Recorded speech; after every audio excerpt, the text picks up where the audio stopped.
오늘은 누구를 선택할 것인가 라는 제목 가지고 함께 말씀의 은혜를 나누고자 합니다. 여러분, 저희는 매일같이 크고 작은 선택을 하며 살아갑니다. 어떤 선택은 사소해 보이지만 또 어떤 선택은 인생의 방향을 결정짓는 중요한 순간이 되기도 합니다. 순간의 선택이 10년을 좌우합니다. 그런 말이 있는 것처럼 우리는 가정과 직장, 교회 그리고 사람들과의 관계 속에서 끊임없이 선택의 기로에 놓입니다. 이것을 선택할 것인지 저것을 선택할 것인지. 하지만 때로는 옳은 선택이 무엇인지 알면서도, 정답이 무엇인지를 알고 있으면서도 두려움에 사로잡혀서 혹은 사람들의 시선을 의식한 나머지 잘못된 길을 선택할 때가 많습니다. 정답을 모르는 것이 아닙니다. 어떤 길이 바른 길인지를 몰라서가 아니죠. 두려움 때문에, 손해볼 것이 두려워서, 다른 사람들의 이목을 의식하면서 뻔히 알면서도 다른 길, 잘못된 길로 들어설 때가 있습니다. 오늘 본문에서 예수님은 빌라도 총독 앞에 서 계십니다. 재판을 받기 위해서입니다. 그리고 그 반대편에는 반란과 살인을 저질렀던 바라바라는 사람이 있습니다. 한편에는 예수님, 다른 편에는 바라바가 있었습니다. 빌라도는 예수님의 무죄를 알고 있었습니다. 예수에게 죄가 없다는 사실을 총독은 이미 알고 있었습니다. 하지만 군중들의 압력에, 군중들의 드센 그 항의에 굴복하고 말았죠. 결국 그는 살인자인 바라바를 풀어주고 죄 없으신 예수님을 십자가에 넘겨주고 말았습니다. 잘못된 선택입니다. 이 장면은 저희에게 중요한 영적인 교훈을 가르쳐 줍니다. 오늘날 저희 또한 같은 질문 앞에 서 있게 됩니다. 예수님을 선택할 것인가, 아니면 세상과 타협할 것인가. 이처럼 저희는 날마다 신앙의 선택을 해야 합니다. 믿음을 가진 자로서 신앙 양심에 부끄럽지 않는 그런 선택을 하며 살아가야 합니다. 이 시간 주시는 말씀을 통해서 나는 과연 바른 선택을 해왔는지, 또 앞으로 바른 선택을 어떻게 해야 하는지, 이 같은 내용들을 깊이 묵상해보는 그런 시간이 될 수 있기를 바랍니다. 자, 먼저 군중들의 선택은 누구였습니까? 바라바였습니다. 예수님을 선택하지 아니하고 바라바를 선택합니다. 빌라도 총독은 군중에게 물었습니다. 너희는 내가 유대인의 왕 이 예수를 너희에게 놓아주기를 원하느냐? 그러나 대제사장들은 이미 사람들을 선동해서 오히려 바라바를 풀어달라고 외치게끔 했습니다. 군중들에게 이렇게 미리 사주를 하였죠. 총독이 누구를 풀어주겠냐 물어보거든 여러분들은 예수가 아니라 바라바를 풀어달라고 그렇게 외쳐야 한다라고 사주를 합니다. 그 결과 군중들은 진리가 무엇인지 깨닫지도 못한 채 감정과 분위기에 휩싸여 잘못된 선택을 하고 말았습니다. 여러분, 그들이 선택한 바라바, 그 사람은 어떤 사람이었습니까? 요한복음 18장 말씀에 보면 그를 가리켜서 강도라고 했습니다. 바라바는 강도였더라, 그래 말씀하죠. 자, 요한복음 18장입니다. 우리 보시면서 우리 같이 읽습니다. 그들이 또 소리질러 이르되 이 사람이 아니라 바라바라 하니 바라바는 강도였더라. 바라바는 단순한 죄인이 아니었습니다. 그는 로마에 대항한다는 명분을 내세우면서 폭력을 일삼고 사람을 죽이는데 조금도 거리낌이 없었던 그야말로 살인자였습니다. 그러나 사람들은 그런 바라바를 선택합니다. 이 장면은 인간의 가치관이 얼마나 쉽게 왜곡될 수 있는가를 저희에게 단적으로 보여주고 있습니다. 사람들은 눈앞의 이익이나 감정적 선동에 쉽게 흔들립니다. 옳고 그름이 문제가 아니죠. 이것이 나에게 유익하면 그것을 선택합니다. 또 순간 감정에 휩싸여 어리석은 결정을 할 때도 많습니다. 그래서 종종 참 진리를 외면해 버립니다. 이것이 진리인데, 이것이 바른 것인데도 그것을 외면해 버리죠. 잘못된 길을 선택할 때가 많습니다. 성경은 이것에 대해서 다음과 같이 경고합니다. 잠언 12장 말씀에 기록하죠. 미련한 자는 자기 행위를 바른 줄로 여기나 지혜로운 자는 권고를 듣느니라. 그들은 잘못된 길을 선택했음에도 불구하고 본인들의 잘못이 무엇인지를 전혀 깨닫지를 못하고 있습니다. 당시 유대인들은 군중 심리에 휩쓸려 결국 예수님을 십자가에 못 박으라, 예수를 못 박아라, 그렇게 외쳤습니다. 참 구원자를 저들 손에 내주고 대신에 강도를 선택했습니다. 자, 이 장면은 단순한 과거 이야기가 아닙니다. 저희 또한 순간적인 감정, 또 개인적인 편견에 따라서 잘못된 선택을 할 때가 있습니까? 없습니까? 많다는 것입니다. 당시 예수님을 십자가에 못 박으라 외쳤던 사람들처럼 저희도 무지와 두려움 속에 잘못된 선택을 반복하고 있지는 않은가를 이 시간 말씀을 들으면서 우리의 모습을 돌아봐야 합니다. 자, 그리고 빌라도의 선택 또한 누구였습니까? 바라바였습니다. 유대 지도자들은 예수님을 불법적으로 체포하였고 그리고 재판까지 했습니다. 자체적으로 재판까지 끝냈습니다. 신성모독이라는 죄목을 예수에게 씌워서 사형을 언도했습니다. 그러나 그들 스스로는 사형을 집행할 수 있는 권한이 없었기 때문에 로마 총독인 빌라도의 결재가 필요했습니다. 여러분, 당시 이스라엘은 어떤 상황이었습니까? 로마의 식민지였습니다. 로마는 그들이 정복한 식민지의 종교 문제 비교적 관대하게 대처를 했습니다. 웬만하면 허용을 해주었습니다. 하지만 사형과 같은 사람을 죽이는, 살리는 그런 중대한 안건에 대해서는 총독의 승인 없이 그것을 집행할 수 없도록 했습니다. 자, 이에 사내들인 공의원들은 예수님 사형에 처하기 위해서 긴급 회동을 개최를 하고 유대 지도자들은 예수님을 사형에 처하기 위해서 그들을 빌라도에게 넘겨줍니다. 재판에 회부합니다. 자, 1절 말씀으로 가서 1절 말씀이요, 우리 같이 읽습니다. 새벽에 대제사장들이 즉시 장로들과 서기관들 곧 온 공회와 더불어 의논하고 예수를 결박하여 끌고 가서 빌라도에게 넘겨 주었다고 했습니다. 빌라도는 예수님 무죄임을 알면서도 군중들의 거센 압력에 굴복하고 맙니다. 그는 마지막으로 군중에게 물었습니다. 예수가 도대체 무슨 악한 일을 너희에게 하였느냐?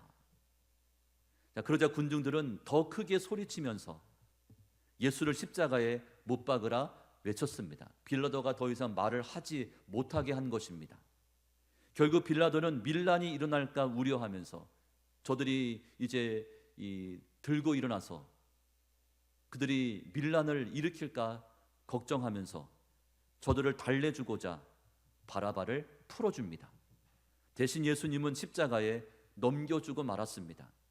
이는 참으로 어리석고 그리고 비겁한 선택이 아닐 수 없습니다.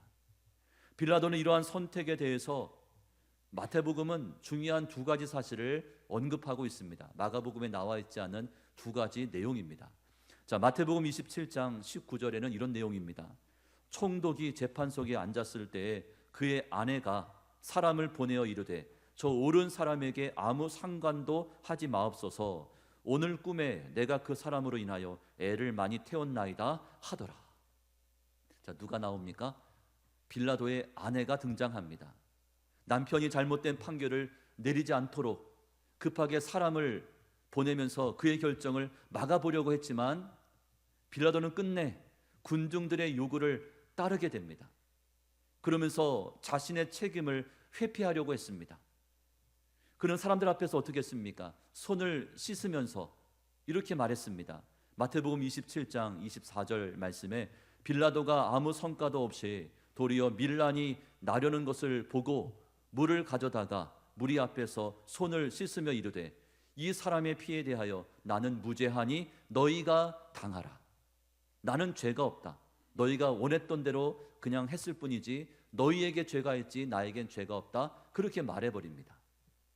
그러나 그의 말과 행동은 실효성이 없는 변명에 불과합니다. 누가복음은 빌라도의 어리석은 선택을 이렇게 기록하고 있습니다. 누가복음 23장 말씀이죠. 그들이 큰 소리로 재촉하여 십자가에 못 박기를 구하니 그들의 소리가 이긴지라. 이에 빌라도가 그들이 구하는 대로 하기를 언도하였다고 말씀합니다. 자, 무엇이 이겼다고 했습니까? 그들의 소리가 빌라도를 이겨먹었다고 했습니다. 결국 빌라도는 유대인들의 그 아우성 치는 소리, 위협적인 소리, 겁박하는 소리에 굴복하고 맙니다. 하지만 이는 단지 과거만의 사건이 아닌 것을 기억해야 합니다. 지금의 이 세상 사람들도 저희와 교회를 향해서 큰 소리를 외쳐댑니다. 기선을 제압하려고 하고 저희로 하여금 진리를 포기하도록 실력 행사를 해올 때가 너무나 많습니다. 이러한 상황 가운데 저희는 어떻게 대응해야 합니까? 저희는 무엇을 선택해야 합니까? 베드로전서 5장 8절과 9절인데요. 우리 두 절 말씀 보면서 우리 같이 읽습니다. 근신하라 깨어라 너희 대적 마귀가 우는 사자같이 두루다니며 삼킬 자를 찾나니 너희는 믿음을 굳건하게 하여 그를 대적하라. 이는 세상에 있는 너희 형제들도 동일한 고난을 당하는 줄을 알미라. 아멘. 먼저 저희는 정신을 바짝 차리고 있어야 합니다. 가만히 있다가는 정신줄 났다가는 그냥 당하는 것입니다. 그 다음에 믿음을 굳건히 세워야 합니다. 믿음으로 승리할 수 있기 때문에 믿음을 굳건히 해야 합니다. 그러면서 저들과 타협하거나 또는 저들을 피해서 도망쳐서도 안 됩니다. 여러분, 한 번 타협하면 두 번, 세 번은 너무나 쉽습니다. 한 번 도망을 치게 되면 그 다음부터는 계속 도망쳐야 합니다. 그러므로 저희들은 예수님 이름을 앞세워서 저들을 담대하게 대적할 수 있어야 합니다. 자, 뭐라 기도할 수 있습니까? 예수 이름으로 명하노니 사단 마귀는 나에게서 떠나갈지어다. 여러분, 대적하는 기도가 우리 입술 가운데에서 멈추지 않아야 합니다. 빌라도는 자신의 정치적인 평판 또 일신상의 안위를 먼저 생각합니다. 공직에 있는 자임에도 불구하고 자기 것을 먼저 챙겼습니다. 진실이 무엇인지 알면서도 책임을 회피했습니다. 여러분, 공직자의 가장 중요한 덕목 중에 한 가지가 책임감입니다. 책임감이 있어야 하는데 그 책임감을 회피해버렸습니다. 이런 사실은 우리가 세상의 압력 또 두려움 속에서 올바른 결정, 바른 선택을 내린다는 것이 얼마나 어려운지를 상기시켜 줍니다. 빌라도도 그렇게 했는데 저희 또한 동일하게 유사한 어려움이 찾아오면 똑같이 하지 않겠습니까? 그러므로 저희는 빌라도의 모습을 반면 교사로 삼아야 합니다. 세상과 타협하는 대신 진리를 선택하는 그런 신앙의 믿음의 결단을 날마다 내릴 수 있어야 합니다. 사실 빌라도는 예수님께 무죄를 선고할 수 있는 막강한 권한을 가진 로마 총독이었습니다. 그가 선고하기 나름입니다. 예수에게 죄가 없으니 예수를 풀어주라 한마디만 하면 끝입니다. 그러나 그렇게 하지 않았습니다. 끝까지 자신의 책임을 회피하였죠. 손을 씻으면서 나에겐 죄가 없다 이같이 주장을 했지만 정작 그는 두려움과 염려, 걱정, 근심 때문에 올바른 결정, 바른 선택을 하지 못했습니다. 그렇다면 이 빌라도에게 적용할 수 있는 그의 죄목이 있다면 그것이 무엇입니까? 빌라도가 무엇을 잘못한 것입니까? 첫째, 빌라도는 기회주의자였습니다. 상황에 따라서 유리한 쪽을 선택합니다. 원칙을 지키지 않았습니다. 자신의 실리가 바로 원칙이었습니다. 두 번째, 빌라도는 타협적인 사람이었습니다. 자신에게 부담되는 일은 쉽게 포기해버렸습니다. 이건 부담스럽다, 이건 내가 좀 불편하다, 그럼 포기해버립니다. 입에 맞으면 받아들이고 입에 쓰면 뱉어버리는 그런 식의 사고방식이었습니다. 세 번째, 빌라도는 손해보는 걸 싫어하였죠. 정의를 실현하기 위해서 감수해야 할 희생보다 자신의 안전, 정치적인 이익을 더 중요하게 여겼습니다. 네 번째, 빌라도는 우유부단한 사람이었습니다. 예수님의 무죄를 알면서도 그것을 행동으로 옮기지 않았습니다. 결국 군중의 압력 앞에 흔들리고 말았죠. 잘못된 결정과 선택을 내리고 말았습니다. 다섯 번째, 빌라도는 번거로운 문제를 피하려 했습니다. 예수님 재판이 자신에게 부담될 것을 알았기 때문에 저 유대인들이 내가 이번에 무죄를 선고하게 되면 가만히 있지 않을 것 같고 계속해서 다시금 또 이 재판을 걸어오고 다시금 또 상고하고 항소하고 그러면 이게 얼마나 번거로울까? 그것을 내다보면서 어떻게든 책임을 회피하고자 했습니다. 여섯 번째, 빌라도는 다수의 의견 앞에 바른 판단력을 잃어버렸습니다. 군중이 크게 외치는 소리에 압도되었죠. 결국 그들의 뜻을 따르게 됩니다. 옳고 그름을 따지기보다 분위기에 휩쓸리는 그런 경향이 강했던 사람이 바로 빌라도였습니다. 여러분, 다수가 아무리 억지 주장을 편다 해도 그것이 옳지 않다면 끝까지 소신껏 바른 정의와 진리를 고수해야 하는데 빌라도는 그렇게 하지 않았습니다. 참으로 안타까운 것은 오늘날 교회 안에도 빌라도와 같은 모습으로 믿음 생활 하시는 분들이 적지 않다는 것입니다. 신앙과 세상을 저울질하면서 유리한 쪽을 선택합니다. 세상의 이익과 또 신앙 양심 그 사이에서 줄다리기를 하죠. 한쪽 발은 세상에 걸쳐놓고 다른 쪽 발은 주님 앞에 걸쳐놓고 상황 따라서 손쉬운 길을 선택합니다. 이것도 아니고 저것도 아니고 어정쩡하게 그렇게 믿음 생활 하시는 분들이 제법 많습니다. 적당하게 신앙생활 하면서 깊이 있게 헌신하지 않습니다. 요만큼만 하면 되겠지, 적당하게 하자, 너무 나서지도 말고 지나치게 힘을 쏟으면 내가 손해볼 수 있으니까 형식적인 종교 생활에 그저 만족해하고 있는 그런 모습입니다. 또 하나님의 뜻을 알면서도 행동으로 옮기지 않습니다. 몰라서 못하는 것이 아닙니다. 다 알고 있습니다. 여러분 다 알고 있지 않습니까? 어떻게 살아야 하는지, 한 주간 어떤 모습으로 지내야 하는지, 기도를 왜 해야 하는지, 말씀을 왜 우리가 날마다 듣고 읽어야 하는지 몰라서 못하는 게 아니죠. 알고 있으면서도 하지 못하거나 하지 않습니다. 행동으로 실천하기를 망설입니다.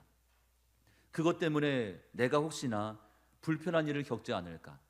그것 때문에 혹시나 나의 사회생활에 지장이 있지는 않을까? 이것들이 걱정이 앞서면서 주님의 일을 앞서 행하는 것, 적극적으로 헌신하는 것 두려워합니다. 또 다수의 의견이 틀렸다는 것을 알면서도 그냥 따라갑니다. 옳고 그름보단 사람들의 눈치를 살핍니다. 다들 그렇게 생각하니까 나도 그렇게 해야 되겠다. 괜히 튀지 말자. 그런 마음을 가지고 있습니다. 좋은 게 좋다는 식으로 행동하게 됩니다. 여러분의 모습은 어떻습니까? 혹시 빌라도의 모습이 여러분의 모습 가운데 남아 있지는 않습니까? 세상의 거센 도전 앞에 신앙을 타협하지 않고 끝까지 믿음을 지켜야겠다는 그런 결단과 그런 각오가 우리 가운데 필요한 줄로 믿습니다. 어느 회사 한 중간 리더가 있습니다.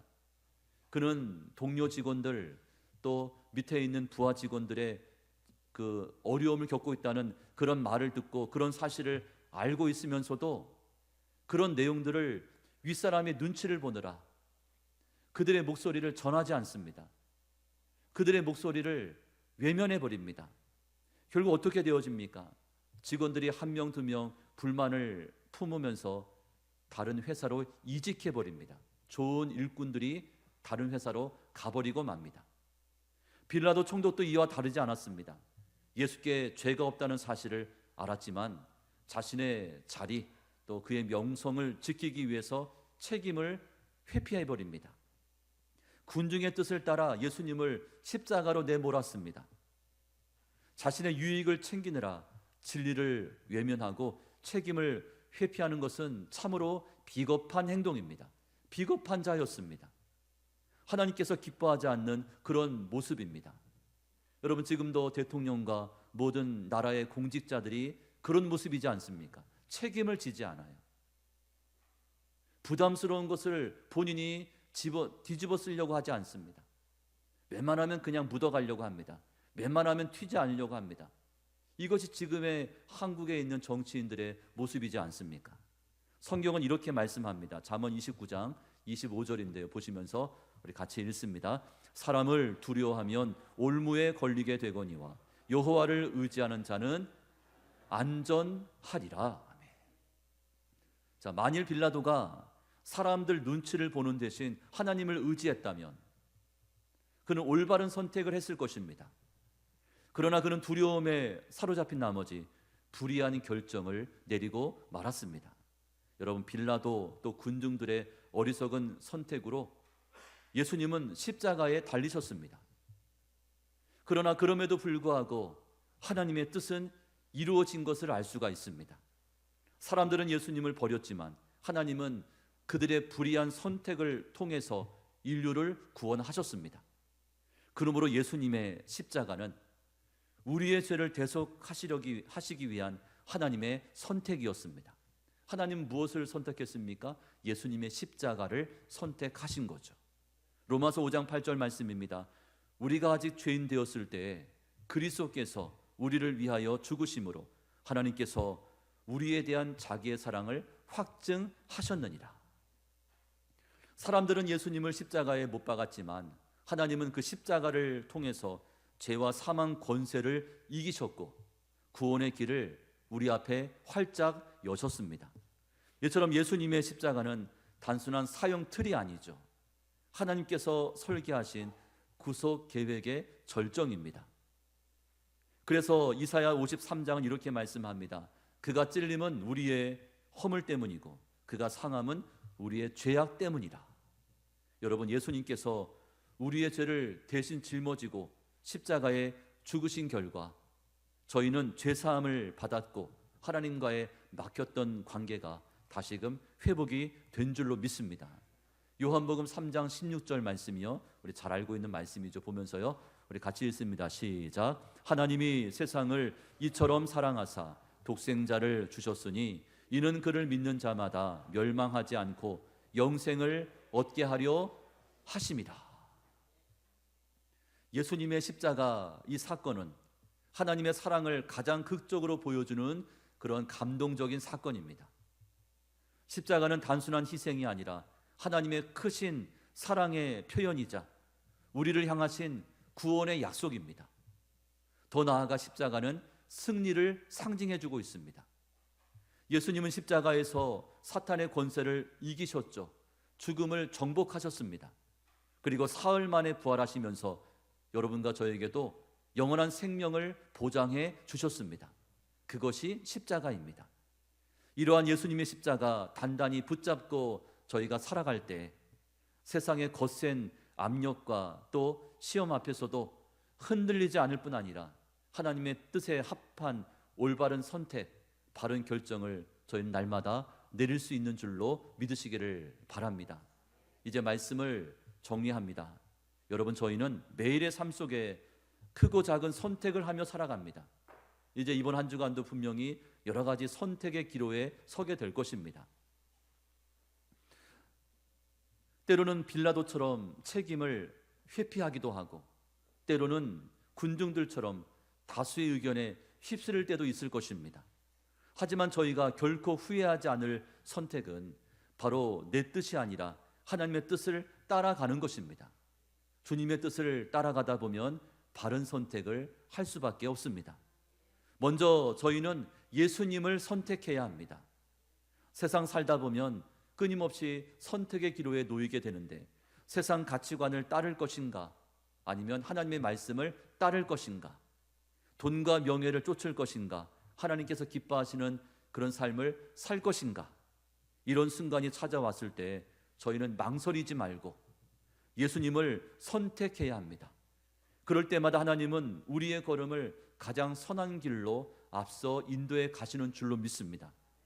그리고 저희는 정직과 진실을 선택해야 합니다. 삶 가운데 크고 작은 유혹들이 많습니다. 때로는 작은 거짓말, 또 편법이 더 쉬워 보이고 더 유리해 보일 때가 있습니다. 그죠? 한 번 거짓말하면 나한테 큰 유익이 돌아올 텐데, 내가 편법을 하면 큰 소득, 또 예상치 못했던 큰 복을 받을 수도 있을 것만 같은데, 그런 유혹이 있습니다. 하지만 저희는 하나님 앞에서 늘 정직하고 신실한 삶을 추구해야 합니다. 예수님 말씀하시기를 진리를 알지니 진리가 너희를 자유케 하리라, 그렇게 말씀하셨습니다. 정직과 진실은 결국 저희를 자유케 합니다. 하나님께서 기뻐하시는 삶으로 저희의 결혼을 앞서 인도해 가신다고 했습니다. 또한 저희는 사랑과 용서를 선택해야 합니다. 예수님께서 아무런 조건 없이 저와 여러분 사랑하시고 그리고 우리의 죄를 용서하셨습니다. 저희는 그 사랑을 받은 자로서 마땅히 그런 사랑과 용서를 선택하는 그런 삶을 살아야 합니다. 조건 없이 사랑하고 또 조건 없이 용서하는 것이 어렵고 또 손해보는 것처럼 느껴질 수가 있습니다. 원수를 사랑하는 거, 이게 쉬운 일이 아니죠. 무조건 자비를 베풀고 용서하는 것, 이게 말처럼 쉬운 일이 아닙니다. 그러나 저희는 예수님께서 저희에게 보여주셨던 그 사랑과 용서를 기억해 하면서 저희 또한 그 길을 걸어가야 한다는 것입니다. 이번 한 주간 우리의 모든 선택이 하나님의 뜻 안에서 이루어지기를 간절히 소망합니다. 내 개인적인 사심이 들어간 그런 잘못된 선택이 아니라 주님의 뜻 안에서 모든 선택과 결정이 이루어져야 합니다. 예수님을 선택하고 정직과 진실을 선택하며 그리고 조건 없는 사랑과 용서의 삶을 선택할 때, 그때 하나님은 우리의 삶을 기뻐하시고 또 축복해 주실 줄로 믿고, 여러분 이번 한 주간 후회가 남지 않는 그런 삶을 최선을 다해서 살아가는 그런 여러분의 삶이 되시기를 주님의 이름으로 축원합니다. 아멘.